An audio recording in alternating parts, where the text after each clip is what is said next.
আজকের ভিডিওটা কিন্তু খুবই বিরক্তি নিয়ে শুরু করেছি।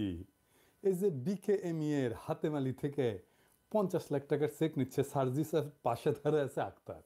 দুইজনেই আমাদের খুবই ভালোবাসার মানুষ, আমাদের অনেক আশা এই তরুণ নেতৃত্বের প্রতি। আমরা মনে করি ওরা নতুন বাংলাদেশ গড়বে, এই স্বপ্ন ওরাই জাগাইছে। আক্তার আর সার্জিস, তোমাদের বলি, এই হাতেমালিকে চেনো না? যদি বলো চিনি না, তাহলে বলবো কার সাথে দেখা করতে যাইতেছো, কার কাছ থেকে অনুদান নিচ্ছ, সেটা আগে দেখে নিবা না? এটা দেখে নিতে হবে, দেখে নিবা এরপর থেকে। এটা একটা রিকোয়েস্ট থাকলো।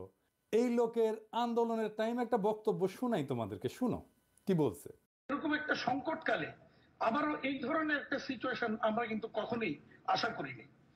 আজকে এই যে তাণ্ডব আমরা গত কয়েকদিন দেখেছি, আমরা আশা করব সরকারের গোয়েন্দা সংস্থা এবং সরকারের গুরুত্বপূর্ণ যারা আছেন দায়িত্বে তারা এই বিষয়গুলি নিশ্চয়ই উদ্ঘাটন করবেন এবং তাদের বিরুদ্ধে প্রয়োজনীয় ব্যবস্থা নেবেন। এর মধ্যে আমরা সরকারের পাশে সবসময় ছিলাম, এখনো আছি, ইনশাল্লাহ আপনার পাশে আমরা থাকবো। ব্যবসায়ী সমাজ সবসময় আপনার পাশে। ওর হাতে কি রক্তের দাগ লেগে নাই? ওর 50 লাখ টাকা ছাড়া চলতেছিল না, টাকাটা ফেরত দাও। আমারও তো টাকা নাই, তাও আমি 1 মাসের মধ্যে তোমাদের 50 লাখ টাকা তুলে দেবো, প্রতিশ্রুতি দিলাম। ভিক্ষা করবো, ভিক্ষা ভিক্ষা। ওইতে কোনো গ্লানি নাই আমার। আমার সন্তানেরা শহীদ হয়েছে, তাদের পরিবারের জন্য 50 লাখ টাকা পাওয়া যাচ্ছে না, এর জন্য হাতেমালির কাছে তোমাদের হাত পাততে হচ্ছে। তা না হয় আমি ভিক্ষাই করলাম, কোন অ্যাকাউন্টে টাকাটা দিতে হবে জানাও, দিয়ে দিব নিয়ে। এবার আসেন আজকের আলাপে আসি। আজকে যে আলাপগুলো করবো, এই তথ্যগুলো সারা সারা ভাবে পাইতেছিলাম নানা সূত্র থেকে, একই তথ্য। এইগুলো এমন তথ্য ভেরিফাই করা যায় না, কিন্তু রাজনৈতিক ঘটনাবলী যা যা ঘটতেছে ওই তথ্যের সাথে মিলা যায়। অনেক কেনর অর্থ খুঁজে পাওয়া যায়। আপনারাও শোনেন, আপনারাও দেখবেন এক বিশাল ধাঁধা মিলে গেছে কেন কি ঘটতেছে। আসেন শুরু করি। ওয়াকার খুব চাপে আছে দুই কারণে। প্রথম চাপে আছে, সরকার গুমে জড়িত 24 জনের পাসপোর্ট বাতিল করেছে আর দেশ থেকে নিষেধাজ্ঞা দিচ্ছে। এরা সবাই সেনা অফিসার। ওয়াকার এটা ঠেকাইতে পারি নাই, চেষ্টা করেছিল কলে। এই নিয়ে আর্মির একটা অংশে ক্ষোভ আছে, কারণ এই তালিকা পূর্ণাঙ্গ না, আরো অনেকেরই নাম আসার সম্ভাবনা আছে। তাই অনেকেই বিলা ওয়াকারের উপরে। এটা দেখলে একদিকের কথা। আবার মিস্ত্রি আইসা নিয়ম বহির্ভূতভাবে দেখা করে গেছে ওয়াকারের সাথে। এটা আর্মির ন্যাশনালিস্ট অংশ, যেটা সবচেয়ে বড়, তারাও হয়েছে বিলা। আবার শোনা যাইতেছে ওয়াকারকে নাকি 3টা প্যাকেট দিয়ে গেছে। তো প্যাকেটের মধ্যে কি আছে জানি না, কিন্তু ওয়াকাররা প্যাকেট করে ফেলছে। প্যাকেটের মধ্যে কইতেছে এমন কোনো কমিউনিকেশন ডিভাইস হয়তো আছে, যেগুলা দিয়া ওয়াকারের সাথে ইন্ডিয়া খুব সিকিউর লাইনে কথা কইবার পারবে, গুটু করবার পারবে। তো যাই হোক, তো এখন ওয়াকার যাবে কই? তারে এখন কে বাঁচাবে? সে ছুটে গেছে খালেদা জিয়ার কাছে। সে বিএনপির সাপোর্টটা নিয়ে নিল, ন্যাশনালিস্ট আর্মি অফিসার আর সৈনিকদের দেখাইলো, দেখো দেখো আমিও তো ন্যাশনালিস্ট, দেখো খালেদা জিয়ার সাথে আছি আমি, আমার উপরে বিলাহ কেন, আমি কি তোমার পর? চাপটা একটু কমলো, তাই না? এখন প্রশ্ন হইতেছে, মিস্ত্রির কি এমন দায় পড়লো যে ওয়াকারের সাথে এসে দেখা করাই লাগলো? ইন্ডিয়া চায় তার আরেক দাস এরশাদ ক্ষমতা থেকে উৎখাত হইয়া সামে সিকনে যেমন রাজনীতি করে গেছে, ঠিক তেমনে আওয়ামী লীগ রাজনীতি করুক। এর একটা প্ল্যান করেছে। সে প্ল্যানটাই ওয়াকারের কানে দিছে পানি পড়ার মতো কইরা। আচ্ছা, এটা ইন্টারেস্টিং কথা বলি। হ্যাঁ, বাংলাদেশের 3টা ইন্ডিয়ার সেবাদার শাসক ছিল, মুজিব, এরশাদ আর হাসিনা। 3 জনের পরিণতি এক, ক্ষমতা থেকে উৎখাত। আগামীতে যারা ইন্ডিয়ার সেবাদাস লাইনে আসতে চান, এই ইতিহাসটা মাথায় রেখেন, কামে দিবে। বাংলাদেশে ইন্ডিয়ার সেবাদাসদের কোনো জায়গা নাই। হাসিনাকে কেন ইন্ডিয়া চায় বাংলাদেশে? কেন হাসিনার রেহানার আন্ডা বাচ্চাদেরকে দিয়া করলো না, বা আওয়ামী লীগের অন্য কোনো নেতাদের দিয়া করলো না? তারা দেখিছে আওয়ামী লীগে আর কোনো ইউনিফাইং ফিগার নাই, মানে যারে দিয়া পুরো আওয়ামী লীগকে ইউনিফাইড করা যায়, ঐক্যবদ্ধ করা যায়। জয়রে দিয়া চেষ্টা করছে, বুঝা গেছে ওরে দিয়ে হবে না।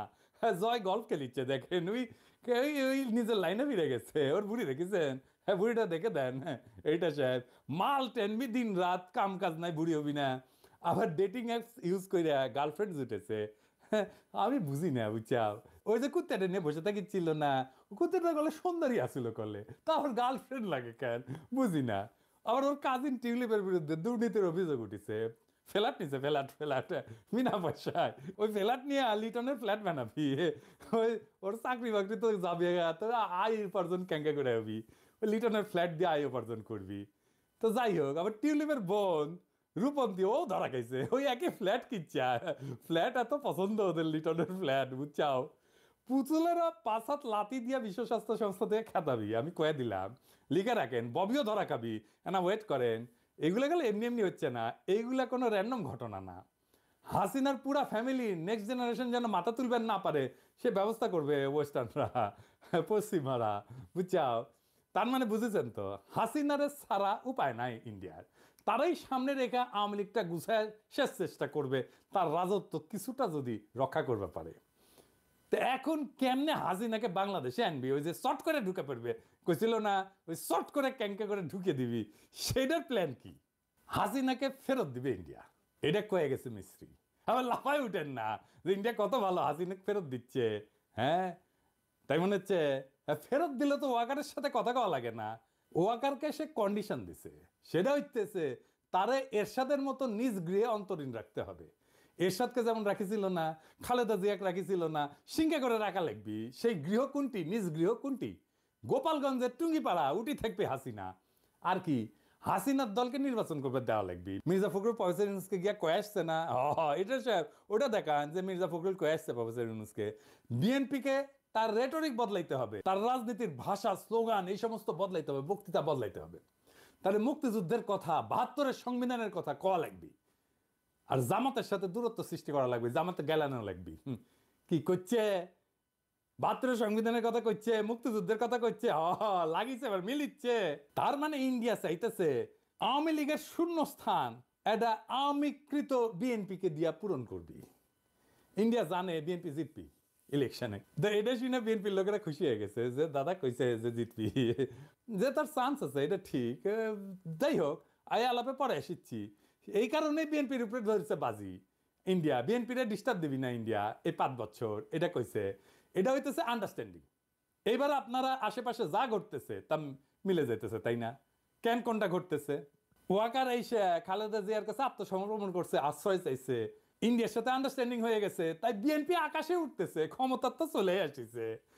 খারান খারান একটু খারান, এত তাড়াতাড়ি উল্লাস করেন না। হ্যাঁ, বিএনপিরে ইন্ডিয়া যে ডিস্টার্ব দেবেন না, দেশের মানুষকে ধঞ্জা তারা ঠাসি খায় বসে থাকবে। ভোটের হিসাব জানি না, বলা মুশকিল, কিন্তু একটা কথা বিএনপি কই, আপনাদের যত প্রস্তুতি থাকুক, আপনাদের ভোটে হারায় দেওয়া কোনো ব্যাপার না।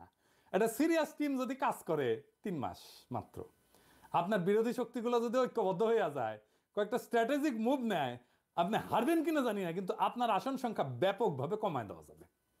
কেউ যদি এটা করে কি হবি? আমি যা যা কইলাম তা যদি ঘইটা যায়, মানে হাসিনা যদি আসে, গোপালগঞ্জে যদি ঘাটি গাড়ে, আওয়ামী লীগ যদি নির্বাচন করে, বিএনপি অজুহাত দিবে আমাদের কি দোষ, এটা তো প্রফেসর ইউনূসের সরকার করেছে। কিন্তু আমরা জানি বিএনপি ওকে সিগন্যাল না পাইলে প্রফেসর ইউনূস কোনোটাই করবে না। বিএনপি যদি ইন্ডিয়ার সাথে নেগোসিয়েশন করেন, তাই বিএনপির কর্মীরা, নেতারা লিখে রাখেন এই নির্বাচনে জিতে ক্ষমতা হয়তো নিতে পারবেন, কিন্তু রাষ্ট্র চালাইতে পারবেন না। পুরা টার্ম পূরণ করতে পারবেন কিনা আমার সন্দেহ আছে। ওই টার্মই আপনাদের শেষ টার্ম হবে। আপনারা আর সরকার গঠন করতে পারবেন না জিন্দেগিতে। আপনারা এই জুলাই আগস্ট বিপ্লবের চেতনা ধারণ করতে পারবেন না, এটা করতে হবে ধারণ। এটা মনে করেন না যে আপনাদের হুদায় বদনাম করিচ্ছি। হ্যাঁ, খুবই বিশ্বাসযোগ্যভাবে ক্যালকুলেট করে দেখাই দেওয়া যাবে কেন আপনারা আর ক্ষমতা আসতে পারবেন না যদি ইন্ডিয়ার সাথে নেগোসিয়েট করে আসেন। এটার বাইরে আরো 2টা কারণ আছে। আপনাদের রাষ্ট্র চালানোর প্রস্তুতি নাই। প্রায় 18 বছর আগে যারা মন্ত্রী ছিল তারা কেউ আর কর্মক্ষম না। আপনাদের সরকার হবে কচিকাচার মেলা, কারোই রাষ্ট্র পরিচালনার অভিজ্ঞতা থাকবে না। আপনাদের 31 দফায় তার প্রমাণ আছে। ওইটা নিয়ে এত কাছাকাছি হয়েছে, এটা নিয়ে আলাপ করবো নি আরেকদিন। আর 2 নাম্বার হইতেছে, ভারতের সাথে ঘুটু করা বাংলাদেশের মানুষ খুবই খারাপভাবে নিবে। তাই খুব খেয়াল, সামনে মুরগি পিছে শেয়াল। যাই হোক, আজকে এপিসোডের শেষে একজন শহীদের গল্প বলি। 2.5 মাস আগে ওর বাবা মরে গেছে। আমার বেটার টাকায় চলতো বড় সোয়ালের পড়াশোনা আর 4 জনের সংসার। বেটা আর নাই রে, এখন কিডা চালাবনি সংসার। বিলাপ করতে করতে ভাঙা গলায় কথাগুলো বলছিলেন বুলজান খাতুন। আন্দোলনের সময় নারায়ণগঞ্জের একটি ভবনে হামলাকারীদের দেওয়া আগুনে পুড়ে তার ছেলে আব্দুস সালামের মৃত্যু হয়। বুলজান খাতুন কুষ্টিয়ার কুমারখালী উপজেলার জগন্নাথপুর ইউনিয়নের চর ভবানীপুর গ্রামের মৃত সাবের আলীর স্ত্রী। তার ছোট ছেলে আব্দুস সালাম নারায়ণগঞ্জের চিটাগাং রোড এলাকায় একটা 10 তলা ভবনের 2য় তলায় ব্যাংকটির একটি শাখায় সাজসজ্জার কাজ করছিলেন।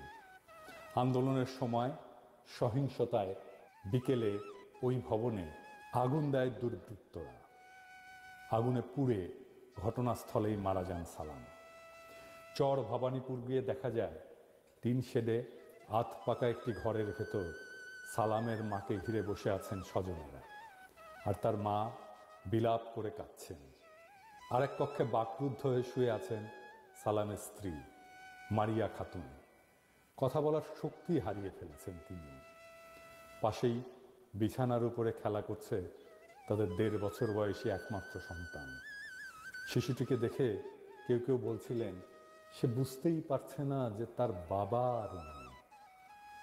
সালামের বড় ভাই আলামিন বলেন, শনিবার বিকেলে হঠাৎ ফোন দিয়ে সালাম আমাকে বলল, ভবনে আগুন দিয়েছে, ধোঁয়ায় কিছু দেখা যাচ্ছে না, শ্বাস নিতে কষ্ট হচ্ছে, আমি মনে হয় আর বাঁচবো না, তুই আমার স্ত্রী, সন্তান আর মাকে দেখে রাখিস।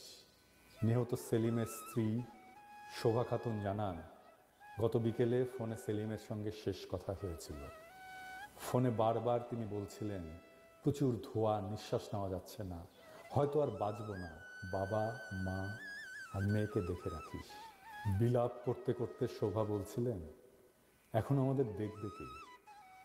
3 বছরের মেয়েকে নিয়ে কোথায় যাব? শহীদ সালামের পরিবারকে যদি আপনারা খুঁজে পান, আমার কাছে নিয়ে এসেন, আমার সাথে পরিচয় করিয়ে দিন।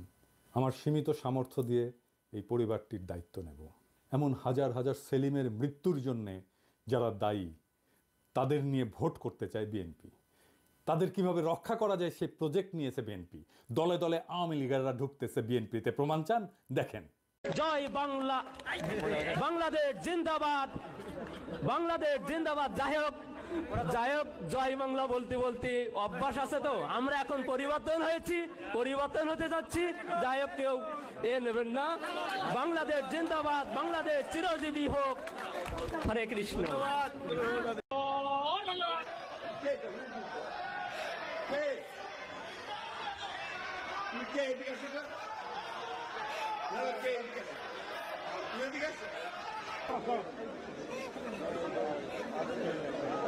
আপনার ভক্ত এইভাবে করতেছে, বুঝছেন তো?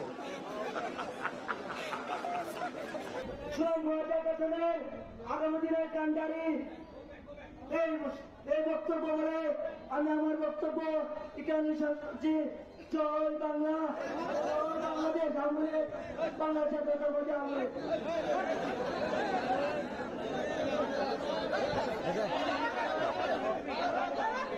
জয় বাংলা মানে ধ্বংস, নষ্ট। এই ধ্বংস আর নষ্টকে দলে ঢুকায় আপনি আগামীর বাংলাদেশের রাজনীতি করবেন? ভাবছেন চালায় দেবেন? দেখেন, আপনারা যা ভালো মনে করেন। Good luck.